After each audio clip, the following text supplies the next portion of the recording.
अस्सलाम वालेकुम मेरी यूट्यूब फैमिली, कैसे हैं आप लोग? उम्मीद करती हूँ आप लोग सब खैरियत से होंगे। अच्छा जी, हमने क्लास 1 ली थी। मैंने उसमें आपको बताया था एडोबी सॉफ्टवेयर के बारे में और उसके कुछ इंटरफेस के बारे में और कुछ इंट्रोडक्शन करवाया था और मैंने एक टूल करवाया था आपको, सिलेक्शन टूल। ठीक है, आज भी आपने मेरे साथ कमेंट्स में शेयर करना है आपको समझ आई है या नहीं, क्योंकि आपका फीडबैक मेरे लिए बहुत ज़रूरी है। फिर ही मुझे समझ आएगी ना कि मैं ठीक से आप लोगों को गाइड कर भी पा रही हूँ या नहीं, या मतलब आप लोगों को समझ आ भी रही है कि नहीं। तो आप लोगों ने मुझे मेरे साथ ज़रूर फीडबैक शेयर करना है, कमेंट्स ज़रूर करने हैं। ठीक हो गया। अच्छा, आज हम क्लास 2 करेंगे। क्लास 2 में मैं आपको बताऊंगी डायरेक्ट सिलेक्शन टूल, जो कि टूल नंबर 2 है। तो इसके अलावा मैं एक और बात आपको बता दूं कि मैं जो सॉफ्टवेयर यूज़ कर रही हूँ जिस ईयर का, एडोबी इलस्ट्रेटर 2020 का यूज़ कर रही हूँ। ठीक है, आप लोगों के पास 2019 है, 18 है, 17 है, 21 है, 22 है, जो भी है कोई मैटर नहीं करता। मतलब सब टूल्स जो है ना, सब जो ईयर के सॉफ्टवेयर है, मतलब एडोबी इलस्ट्रेटर के जो सब ईयर्स हैं वो तकरीबन सेम ही होते हैं। उसमें कोई ऐसा जितना कोई डिफरेंस नहीं होता, एक या दो टूल का फर्क आता है, लेकिन बाकी सारा जो सेम उसका इंटरफेस है और उसका वर्क फ्लो जो भी है वो सारा सेम ही रहता है। इसलिए आपने परेशान नहीं होना। तो जोन सा भी है आपके पास सॉफ्टवेयर, आप इसको सीखें। ठीक है, बल्कि अब तो 2024 भी आ चुका है और मैं बहुत एक्साइटेड हूँ उसको यूज़ करने के लिए। अभी मैंने उसको किया नहीं है, मेरे पास पीसी सिस्टम नहीं है। अभी लैपटॉप पे मैं काम करती हूँ। मैं जब सिस्टम लूँगी तो उस पे उसको करूँगी, क्योंकि वो काफ़ी हैवी है सॉफ्टवेयर ना, वो लैपटॉप पे नहीं चलेगा। तो इंशाल्लाह जब मैं वो स्टार्ट करूँगी तो वो भी मैं आप लोगों के साथ शेयर करूँगी कि उस पे हम कैसे काम करेंगे। ठीक है, चले अभी हम एडोबी इलस्ट्रेटर 2020 मैं आपको करवा रही हूँ। ठीक है, और आज हमारा टूल है डायरेक्ट सिलेक्शन टूल। तो चले मैं अपनी लैपटॉप की स्क्रीन पर लेकर चलती हूँ और स्टार्ट करते हैं आज की क्लास 2। अच्छा जी, मैंने आपको कुछ ये इंटरफेस बताया था, इंट्रोड्यूस करवाया था एडोबी का कुछ इंटरफेस इस तरह से। ठीक है, यहाँ पे रिसेंट्स हैं, यहाँ पे क्रिएट न्यू फाइल्स हैं। ठीक है, अब मैंने एक फाइल ले लेती हूँ A4 की।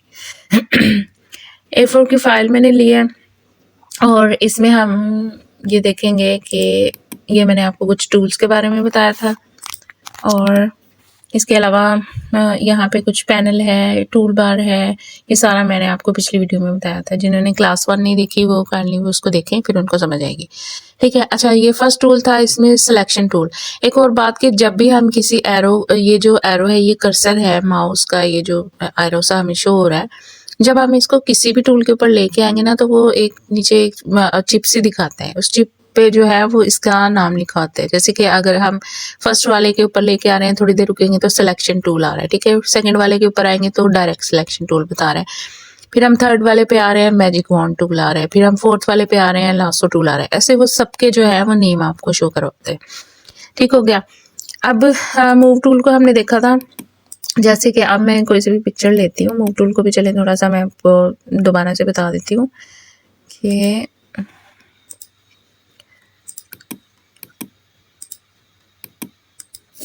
मैं यहाँ से अब कोई भी पिक्चर जो है उसको लेती हूँ ठहरे।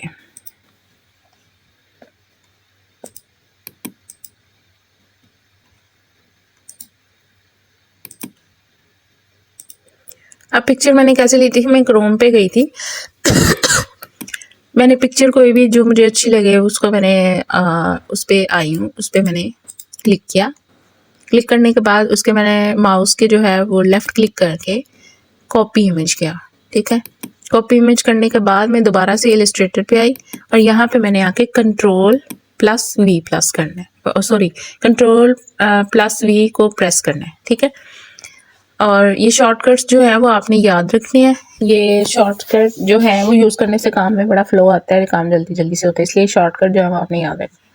ठीक है, अब हमने पिक्चर को छोटा बड़ा करना है तो वो हम छोटा बड़ा करेंगे तो उसकी जो है वो शेप खराब हो जाएगी। ठीक है, इसको मैं Ctrl+Z कर रही हूँ। Ctrl+Z मीन्स अंडू के लिए ये यूज़ होता है। अच्छा, इसको अब मैं शिफ्ट के साथ जो है इसको मैं छोटा करूँगी ताकि वो इक्वल जो है इसकी सारी जो साइड्स हैं वो इक्वल छोटी बड़ी हों, क्योंकि ये देखें शिफ्ट के साथ हम प्रेस करके कर रहे हैं तो वो इक्वली छोटा बड़ा हो रहा है। अगर हम शिफ्ट के बगैर करेंगे तो वो ऐसे उसकी शेप जो है वो ख़राब हो जाएगी। तो इसलिए आपने ये ज़हन में रखना है, ठीक है। अब मैं इसको जो मूव कर रही हूँ, इसको मैं इसका जो ट्रांसफॉर्म कर रही हूँ वो मैं किससे कर रही हूँ, ये मूव टूल से, ठीक है। मूव टूल जो है बेसिकली हम इसको सिलेक्ट करने के लिए, किसी भी चीज़ को, एरिया को सिलेक्ट करने के लिए यूज़ होता है और चीज़ों को मूव करने के लिए होता है। इवन हम कोई भी अगर शेप भी लेते हैं तो हम उसको भी मूव कर सकते हैं इससे, ठीक है। ये देखें, ठीक है, पिक्चर हो कुछ भी हो, हम उसको सिलेक्ट करके इससे मूव कर सकते हैं। अब मैं आप लोगों को बताती हूँ कि डायरेक्ट सिलेक्शन टूल पे आते हैं, ठीक है। अब डायरेक्ट सिलेक्शन टूल जो है उसमें भी दो तरह के हैं, मतलब ग्रुप सिलेक्शन टूल और डायरेक्ट सिलेक्शन टूल। आज हम डायरेक्ट सिलेक्शन टूल को डिस्कस करेंगे। डायरेक्ट सिलेक्शन टूल को हमने क्लिक किया और इसका सबसे पहले हम ना कोई लाइन लेती हूँ उठाने में, एक लाइन जब आपने ड्रॉ करनी तो हमने शिफ्ट के साथ करनी है, वरना हम क्या करेंगे, वैसे लाइन बनाएंगे तो इक्वल नहीं बनेगी, हमें पता नहीं लगेगा, ठीक है। तो हमने शिफ्ट प्रेस करके लाइन जब बनानी है ना, तो वो देखिए इक्वल है, वो ऊपर नीचे नहीं हिलेगी, वो बिल्कुल इक्वल एक सीक्वेंस में एग्जैक्ट लाइन बनेगी, ठीक हो गया। हाँ, इसको दोबारा से बनाते हैं। शिफ्ट के साथ मैंने बनाई तो वो बिल्कुल सीधी लाइन बनी है। अब ये ब्लू जो शो हो रहा है ना हमें, ये जो नीली सी लाइन शो हो रही है, ये बेसिकली हम इसको कहते हैं पाथ, ठीक है। जब हम इसके ऊपर लेके आते हैं, ये देखिए इसके ऊपर लिखा भी आ रहा है पिंक सा, ये मैजेंटा सा लिखा आ रहा है पाथ, ठीक है, ये पाथ है। और जब ये जो चीज़ है, ये कॉर्नर्स हैं, ये वाले कॉर्नर्स जिनसे हम इसको मूव कर सकते हैं, इसकी लेंथ लंबी कर सकते हैं, ठीक है। ये क्या है?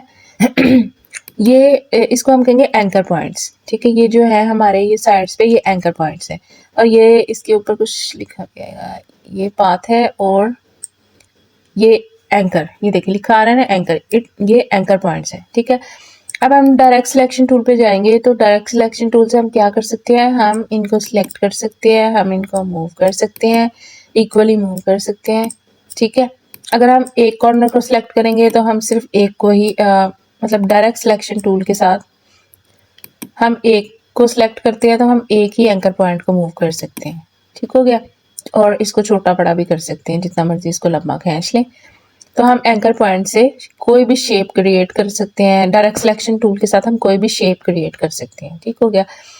अच्छा, अब ये ब्लू सी लाइन आ रही है, जब हम साइड पे क्लिक करते हैं तो वो गुम हो जाती है, हमें नज़र नहीं आती। ये फिर जब हम ये कर्सर लाते हैं ना इधर आर्टबोर्ड पे, तो फिर वो हमें शो होती है, या सिलेक्ट करने से शो होगी, ठीक है। अब ये चीज़ जो है ना, यहाँ पे स्ट्रोक है, ये स्ट्रोक है, ये जो वाला बॉक्स है ना, एक तो ये है, ये फिल है, इसके ऊपर भी हम ये देखिए कर्सर लेके आए हैं तो वो लिखा आ रहा है फिल, एंड इसके ऊपर लिखा आ रहा है स्ट्रोक। तो जब हम स्ट्रोक पे क्लिक करेंगे तो ये यहाँ से ऊपर आ गया ना इसके, तो इस पे हमने कलर करना है, ठीक है। जब हम फिल पे कलर करेंगे तो वो फिल ऊपर आ जाएगा, ये जो यहाँ से ऊपर आएगा इट मीन्स कि फिल ऊपर है। और हम स्ट्रोक को क्लिक करेंगे और इस पे मैं कलर करूँगी, इस पर डबल क्लिक करूँगी ना, तो इस पे हम कलर करेंगे, कोई सा भी कलर ले लेते हैं हम, डार्क रेड सा मैंने ले लिया है। अब देखिए वो कलर हो गया स्ट्रोक पे, ठीक है। ये देखें, अब हम साइड पे सिलेक्ट भी करेंगे तो वो लाइन जो है वो गुम नहीं हुई, ठीक है, वहीं की वहीं है। इसको मैं थोड़ा क्लोज करके कंट्रोल प्लस का जो ये साइन है ना, इसको हम करेंगे तो ये हमें क्लोज करके देगा। जब कंट्रोल प्लस माइनस को, हम कंट्रोल को प्लस करके रखना है, प्रेस करके रखना है, सॉरी पता नहीं क्या हो रहा है आज। अच्छा, और कंट्रोल को प्रेस करके रखेंगे और माइनस प्रेस करेंगे तो वो जूम आउट हो जाएगा। और जब हम प्लस के साथ, कंट्रोल के साथ प्लस को दबाएंगे, प्रेस करेंगे तो ये जूम इन हो जाएगा, ठीक हो गया। अच्छा, आई होप कि समझ आ गई हो। अच्छा, अब ये स्ट्रोक है, ठीक है। अब हमने इसको डिलीट करना हो तो हम सिंपली इसको सिलेक्ट करेंगे, बेशक आप सिलेक्शन टूल से सिलेक्ट करें, बेशक आप डायरेक्ट सिलेक्शन से सिलेक्ट करें, और सिंपली अपने कीबोर्ड से डिलीट का बटन प्रेस कर दें, ठीक हो गया। और इसके बाद हम कोई भी शेप लेते हैं, डायरेक्ट सिलेक्शन टूल को लेंगे, और अगर हम इसको सबको सिलेक्ट करते हैं तो ये सारे कॉर्नर्स जो हैं वो सिलेक्ट हो जाएंगे। और डायरेक्ट सिलेक्शन टूल में ये आती है ऑप्शन कि ये देखिए ये गोल गोल से सर्कल आ रहे हैं ना, इट मीन्स कि आप इसको राउंड शेप दे सकते हैं, इसके कॉर्नर्स को राउंड कर सकते हैं, ठीक है। और अगर हमने सिर्फ एक कॉर्नर को राउंड करना हो तो हम सिर्फ एक को सिलेक्ट करेंगे और इसको हम यहाँ से खींचेंगे और राउंड कर लेंगे। अच्छा जी, मैं आपको बता रही थी कि ये हमने एक बॉक्स लिया। बॉक्स भी ये देखें कि आप जब बॉक्स ले रहे हैं तो इसके अंदर एक लाइन आएगी। ये जो पिंक लाइन है ना, इट मीन्स ये गाइड्स हैं, ठीक है। इट मीन्स कि ये एग्जैक्ट मतलब इसका साइज़ जो है चारों कॉर्नर्स का एग्जैक्ट है, ठीक हो गया। वरना आप शिफ्ट के साथ प्रेस करके भी आप इसको ले सकते हैं रेक्टेंगल को ना और ये इक्वली होगा। अगर हम शिफ्ट के बगैर करेंगे तो हम इसको किसी भी तरह से शेप ले सकते हैं, लेकिन आप अगर शिफ्ट के साथ करेंगे तो ये चारों कॉर्नर जो है इक्वल आएंगे।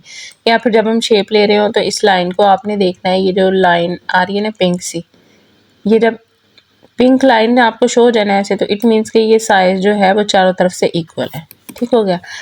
अच्छा, मैं डायरेक्ट सिलेक्शन टूल का बता रही थी आपको कि डायरेक्ट सिलेक्शन टूल का बेसिकली क्या मकसद है कि हम शेप को जो है अपनी मर्ज़ी से बना सकते हैं, जैसे भी बनाना हो। अगर हमने यहाँ से राउंड करना है तो मैं यहाँ से पकड़ के इसको ऐसे राउंड कर दूँगी एक कॉर्नर को, ठीक है। जितना भी करना हो आप कर सकते हैं, कम ज़्यादा जितना भी, ठीक हो गया। कंट्रोल Z में कर रही हूँ। अब मैं अगर मैंने इन दोनों को करना है तो फिर मैं इन दोनों को ऊपर वाली जो ये एंकर पॉइंट्स हैं इनको सेलेक्ट करूँगी और ऐसे अंदर की तरफ राउंड कर दूँगी, ठीक है।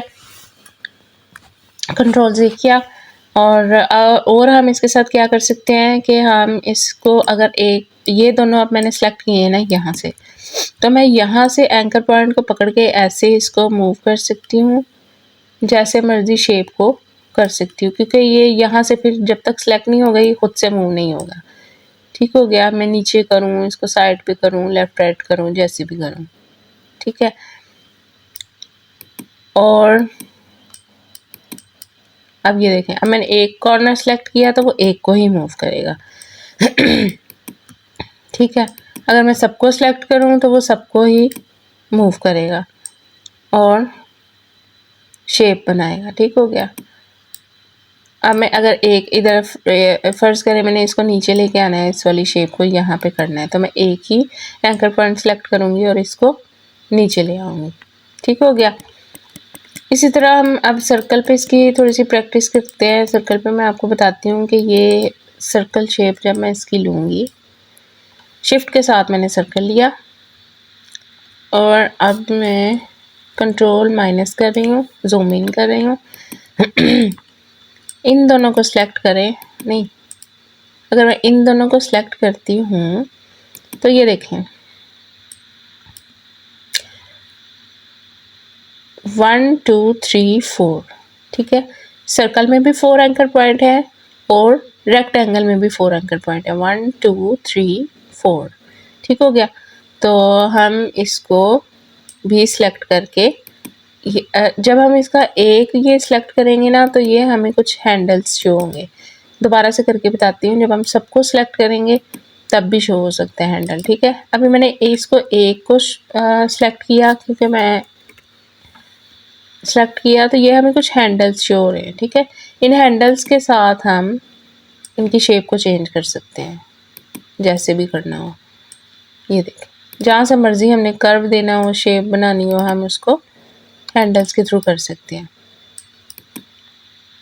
अगर रिफर्स करें, अगर मैंने ये सारे को सिलेक्ट किया है और मुझे यहाँ पे हैंडल चाहिए, यहाँ पे शो नहीं हो रहा, तो मैं इतने हिस्से को सिलेक्ट कर लूँगी तो मुझे वो शो हो जाएगा। ओहो, एक मिनट, इसको पकड़ के हम ऐसे मूव कर सकते हैं, ठीक है। ये मतलब बताने का मकसद ये है कि हम जो है वो अपनी क्रिएटिविटी के ज़रिए से कुछ भी इसके साथ भी क्रिएट कर सकते हैं। इसी तरह ये है, इसको हम जिधर को मर्जी ले जाएं, एंकर पॉइंट से पकड़ के हम कोई भी शेप जो है वो बना सकते हैं, ठीक हो गया। उम्मीद है आप लोगों को इतनी समझ आ गई होगी। मज़ीद कुछ समझ ना आए तो आप कमेंट्स में मेरे साथ शेयर किया करें, ताकि मुझे पता लगे कि आपको कहाँ से समझ नहीं आ रही, तो मैं इसको दोबारा से रिपीट करवा दूँ। अच्छा, और मैं आपको अब बताना चाह रही हूँ कि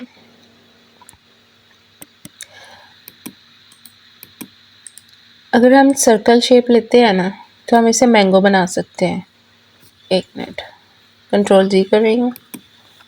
सर्कल शेप से अगर हम शिफ्ट के बगैर सर्कल लेंगे तो हम इसको किसी भी शेप में ले सकते हैं। तो मैं इसको थोड़ा सा ओवल शेप में ले लेती हूँ। ठीक है, इसका हम मैंगो भी बना सकते हैं, एग भी बना सकते हैं। कैसे बना सकते हैं? डायरेक्ट सिलेक्शन टूल लेंगे और मैंने उसको एक कॉर्नर को सिलेक्ट किया था। ठीक है,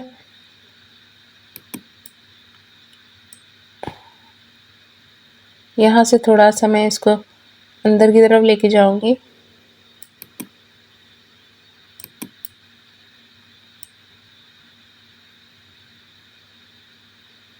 अजीबोगरीब सा मैंगो बन रहा है, चलो खैर।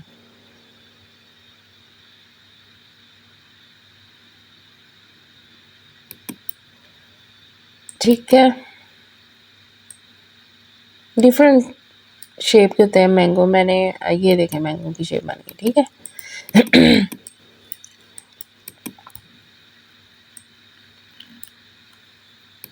इसको हम कलर देंगे, यहाँ फिल पे जाएंगे, फिल में से हम येलो कलर ले लेते हैं। ठीक हो गया।